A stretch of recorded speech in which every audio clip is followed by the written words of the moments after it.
Hey everyone, welcome to Season 2 of Reversing Climate Change. We are doing that podcast thing now and launching a Patreon. You can find it at patreon.com/NoriPodcasts. There are various tiers with different types of goodies available. Do you want to receive a special newsletter digest of what Nori Knots are reading that week?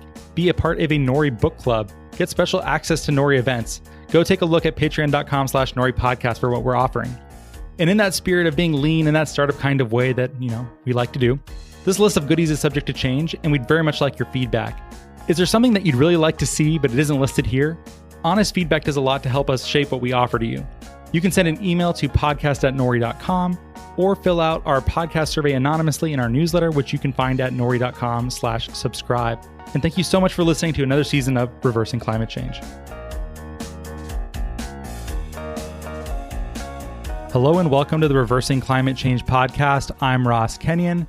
Today I have with me two guests. Rick Parnell, who has previously been on Carbon Removal Newsroom, is the CEO of the Foundation for Climate Restoration.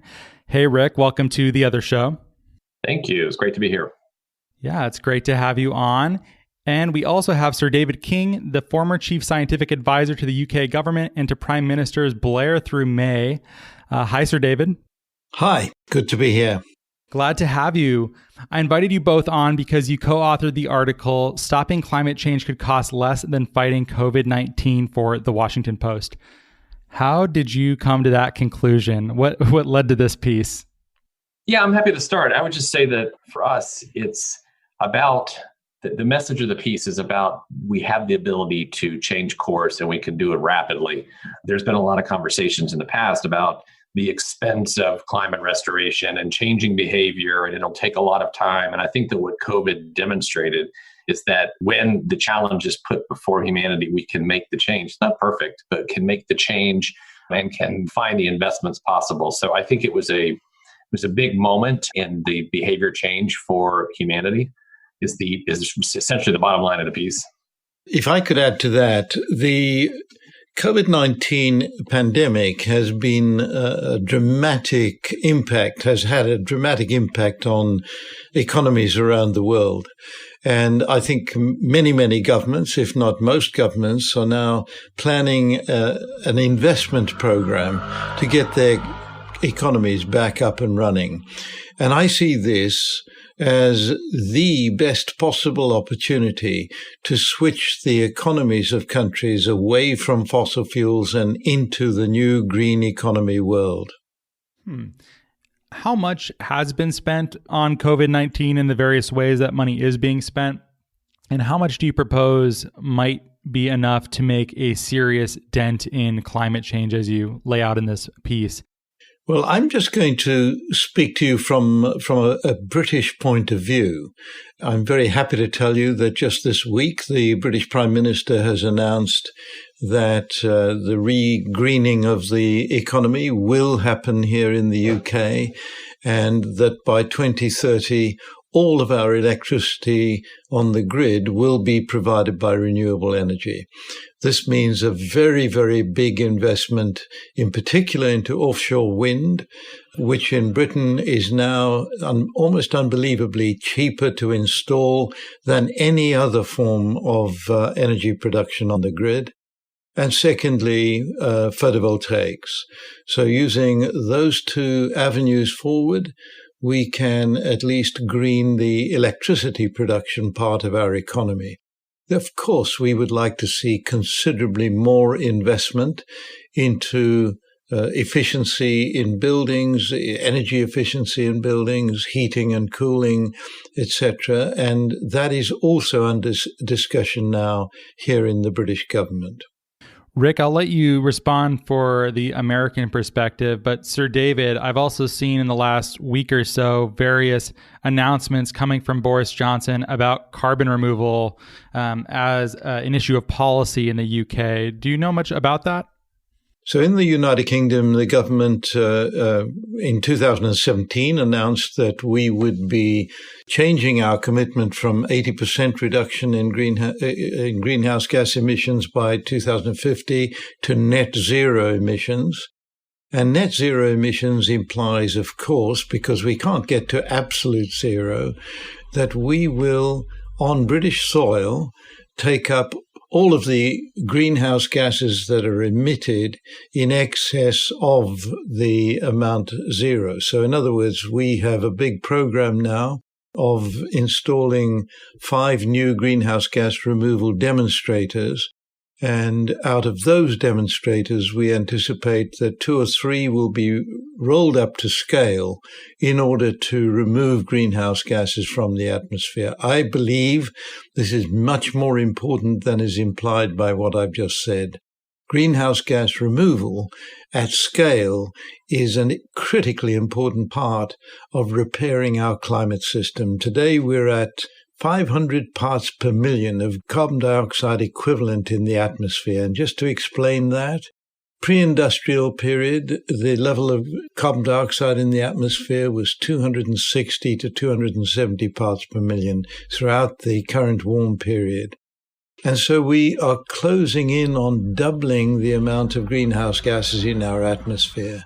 And although the temperature rise now is only 1.1 degrees centigrade, nevertheless, we know that this is already going far into the climate change arena.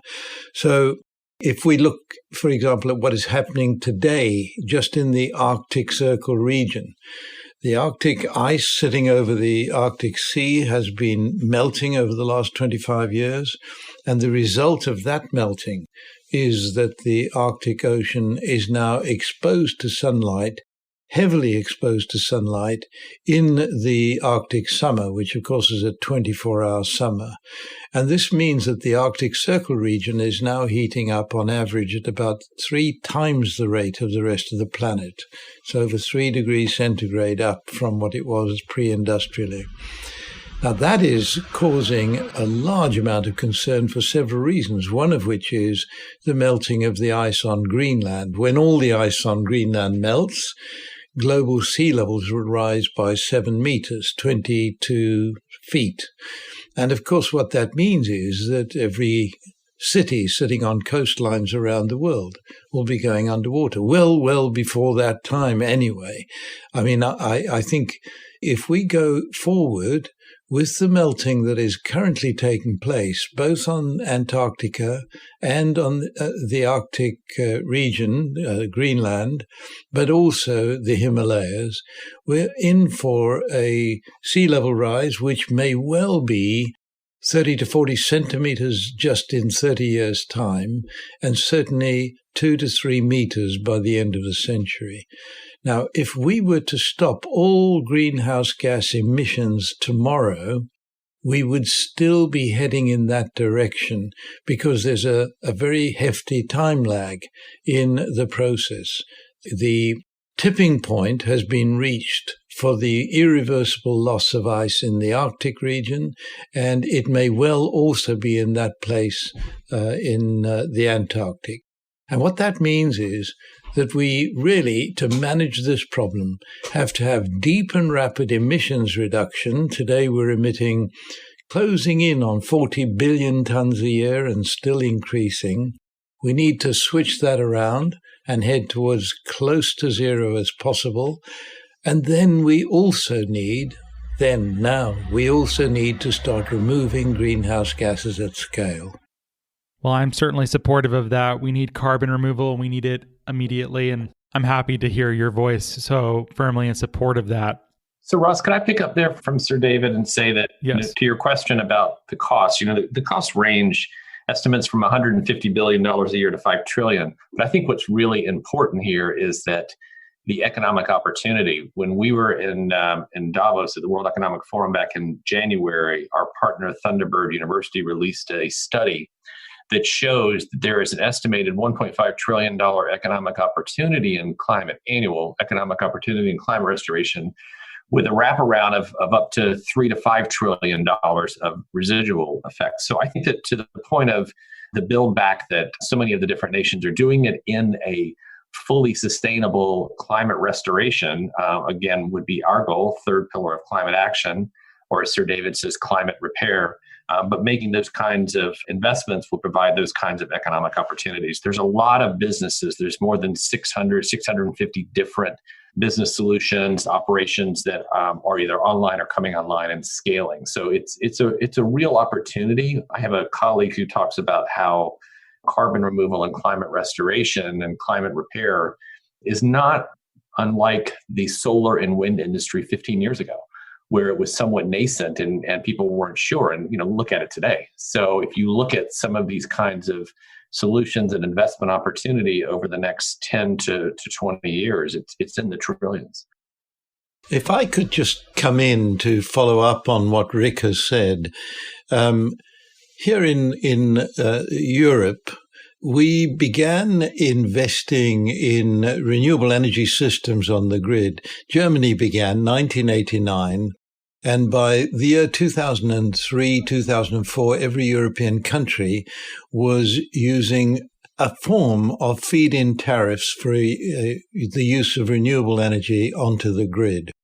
When this system was introduced, this implied a public subsidy for renewable energy systems, which was really big because the cost of the installation of photovoltaics and wind turbines was much, much higher than the production of electricity from gas or coal or oil even. And so what we saw was that this regulatory system to drive through renewable energy was absolutely vital. And it's reached the point now where for most countries between the tropics, but here we are in Britain outside the tropics, for most countries in the world today, it is cheaper to install new energy production using renewables than using old fossil fuel technologies. So the renewable system is now competitive with the fossil fuel industry, with the mature industries around fossil fuels. And what Rick is saying is, and why wouldn't that also work for the greenhouse gas removal technologies? As they're first set up, they're bound to be expensive. It does need subsidies. It does need government support to put them in place. It needs philanthropists, but it also needs people from the private sector, the banks, and in particular the insurance and reinsurance sectors, who understand about managing risks. In other words, managing risks downwards as a means of saving money in the future. And I think here in Europe, and particularly in the City of London, we're seeing that understanding coming through already. Well, when I see this as framed as stopping climate change could be cheaper than stopping COVID-19, but in the United States, we didn't really stop COVID-19 very successfully. Who's to say this isn't actually much more difficult and more expensive than it looks at this moment? Well, if I could come in there, there's, in my view, let me just say what is going to happen in Southeast Asia with rising sea levels, 30 to 40 centimeters, even in 30 years' time could happen. We could see cities like Jakarta, Calcutta certainly, Mumbai, those cities are very vulnerable to sea level rises of that level.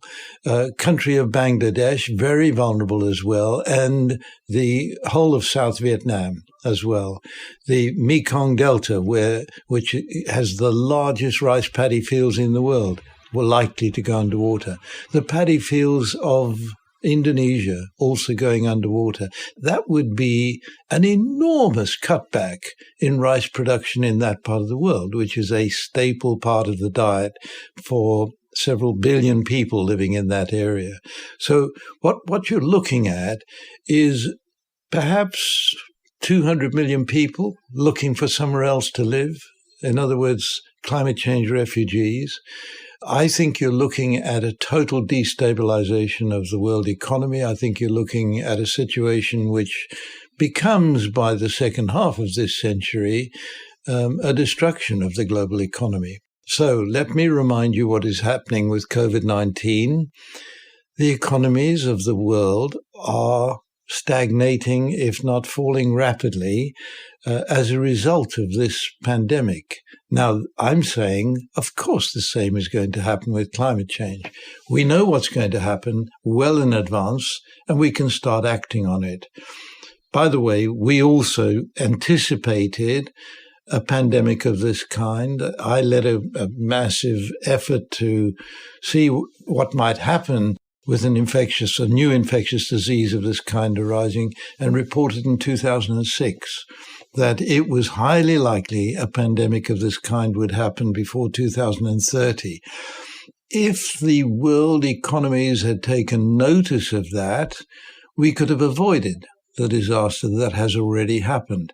And this did happen in South Korea, did happen in Hong Kong, it did happen in Singapore. What you've got is various parts of the world where this action was taken, and you will see that the number of fatalities, and New Zealand is another one, Greece is another one, the number of fatalities in those countries is no more than 300 or 400, and of course the economy is also not severely dented. What I'm saying there is, take science advice seriously in advance of the challenge hitting us. If we wait until that time, I'm afraid it will be too late. Some have said to us, Ross, let's look at restoration and carbon removal and post-2050. Let's get to net zero first. But if we wait until we get to net zero, the carbon is still in the atmosphere. 95% of this legacy carbon will still be in the atmosphere. We'll still have these issues and the storms and the fires. Why wouldn't we, to Sir David's point, the science is here now, why wouldn't we do this third leg of the stool and move forward on carbon removal and climate restoration, climate repair, as well as mitigation adaptation? There's not an either or in my mind. I think it's that we have to do all the above, and the science is there for that. I very much like the framing of this as a bargain. And I think the ways that various governments acted during COVID-19, whether they were successes or failures, or, even in the United States, some of my friends who are more left-wing were very surprised to see, we could have just done a universal basic income and cut people a check. Like, we could have done this whole time. I think there's a number of wake-ups that people had during this of maybe new ways of doing things. And I think that is certainly what we're seeing now. Do you see any glimmers of any of those lessons being learned in a way that we will see coming out of COVID-19? Do you see actually these investments being made into a green transition? Well, it certainly is happening right across Europe. But of course, Europe has already been acting on climate change. But the understanding about greenhouse gas removal is really taking off now across Europe. And it would be really highly desirable that it happens also in the United States. Perhaps I could also mention the statement very recently by the Chinese president saying that China will be net zero emissions before 2060. Now, in every single case where the Chinese government has announced a commitment on climate change, it has over-delivered well before the date it actually originally said it would achieve. And so I think most commentators who understand China understand that this is likely to happen in China by 2050. China must also, therefore, and we all know this is happening already, be switching away from fossil fuels and switching towards greenhouse gas removal. So, I mean, to be honest, China is also working on trying to prevent the Himalayan ice from melting. They're working on various technologies there. And I think that is something else that we all need to join hands on, see if we can develop technologies to stop the melting of ice on the Himalayas and ice in the Arctic and the Antarctic. If I can just say, the ice in the Himalayas is a source of agriculture for all of the countries in the Himalayas region, and India and China, Bangladesh in particular. So what we know is that if all of the ice on the Himalayas, or most of it, melts, we will see the rivers during the spring season, the growing season, drying up. And this would be, of course, disastrous again for the whole region. And the Chinese government fully understands that. So, Ross, let me say something about the U.S. and making investment in carbon removal and climate restoration solutions. One hopes that however the election plays out in the 27 days, 26 days that are left, that the next administration, whichever it may be, would take climate restoration seriously and make the investments in carbon removal that we need. That said, there are already at the local government level, we launched a local government campaign in Santa Clara County in Silicon Valley back in January. And local governments are taking seriously the idea that they need to make investments in carbon removal solutions. And what that does is that it's a perfect marriage between the business community, investment community, and the local governments, because the investors and the entrepreneurs are creating things like carbon negative concrete that then local governments can use in their planning and procurement and scale them at the local level. So I think that what you'll see is that this is happening. We need to rapidly grow it, but it's happening at the subnational level. I think I would also like to come in and say here in the UK, in the University of Cambridge, I've set up a Centre for Climate Repair, which is acknowledged by the university to be one of the most important new ventures in the university, if not the most important. And the Centre for Climate Repair has got 3 objectives. 1 is deep and rapid emissions reduction. 2 is greenhouse gas removal at scale to get greenhouse gas levels back down to 350 parts per million or less. And 3, the business of refreezing the Arctic, the Antarctic, and Himalayas, working on the technologies that might achieve that. We can't do all this alone. And so we're also working on creating alliances with universities around the world. And needless to say, amongst the leading universities that we're working with in the United States, absolutely top-notch universities in the United States, and many of them have already got research enterprises working in this area. That's fantastic to hear. I love the terms climate repair and climate restoration, by the way. Kudos to both of you for really captures my imagination. I'm sure it does for listeners too. The last question I'll ask, because I know we should wrap up here. Do you think that COVID-19 has proven or disproven our ability to make sustained collective sacrifices for some sort of indeterminate, isn't clear how the risk might come home to the person making the sacrifice? Are you feeling more or less optimistic about our ability to join a collective project like addressing climate change? So David, do you want to go first? Well, I think that I am happy to go first, but really there is a very big difference between what has happened over the last 20 years in Europe and in the United States. And not just in Europe. Europe and China and other countries have been acting quite strongly on the switch over from fossil fuels to non-fossil fuels. Our emissions have dropped in Europe very dramatically compared with 20 years ago. So it's not a new issue here. I think what we are learning is that science is important. I mentioned that in Europe, the country that led on managing COVID-19 was Greece, Germany not far behind. And in Greece, the Prime Minister simply went on television on the 4th of March and said, this is a problem for infectious disease experts. I'm handing this over to this person on my left. And the person on his left was his chief infectious diseases expert in the country. And that person was on television every evening at 6 o'clock explaining to the Greek people exactly how they were going to handle it. And that worked amazingly well. Now, what that was, a government standing back and saying this is a science issue. We can't second guess the best way to deal with it. In Germany, their chancellor is a scientist, and she fully understood the advice that was coming to her from the infectious disease scientists.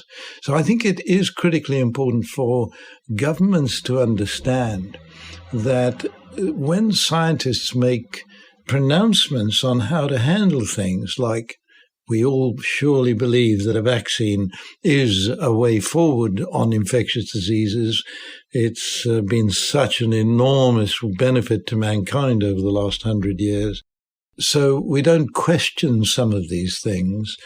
And it's so important to understand that the science of climate change has been in quite an advanced state since about 1900. And, the prediction in 1898 by a Swedish scientist that if the greenhouse gases were to double, temperatures would rise by around 3 to 4 degrees centigrade is turning out to be quite accurate. There is a time lag, as I mentioned before, but that is what we would be in for if we simply halted greenhouse gas emissions and didn't carry out greenhouse gas removal. Russ, you asked about whether or not we're optimistic. I would say for me, I'm very optimistic. I think that we're seeing, it's not perfect by any stretch of the imagination, but I think one thing that has come out of COVID, I don't see almost anyone having the climate denial anymore. At least you're not seeing it, nearly as much on the news or anything. It's not to Sir David's point about the science, it's not a question of whether or not climate change is happening. It's about how rapidly and what can we do. So I think that we have seen a massive shift in the U.S. Really quickly on, again, not perfectly, but on COVID and wearing a mask and doing the social distancing. I think we've seen the kind of behavior change that people thought would take decades for Americans, and they did it in weeks. So again, not perfect, but I am quite optimistic that we can make this change for climate restoration. Great. Well, I thank you both for being here. Your article, Stopping Climate Change Could Cost Less Than Fighting COVID-19 at the Washington Post, is in the show notes if you'd like to read it for yourself. Rick Parnell and Sir David King, thank you so much for being here. Thank you. Thanks, Ross.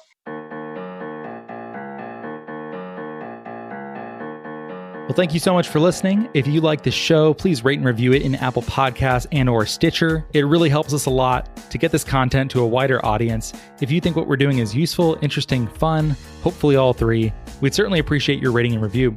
You can keep up with Nori at nori.com, where there is a newsletter. That's nori.com/subscribe. There's podcasts. There's a whole bunch else. Or you can send us an email at podcast@nori.com.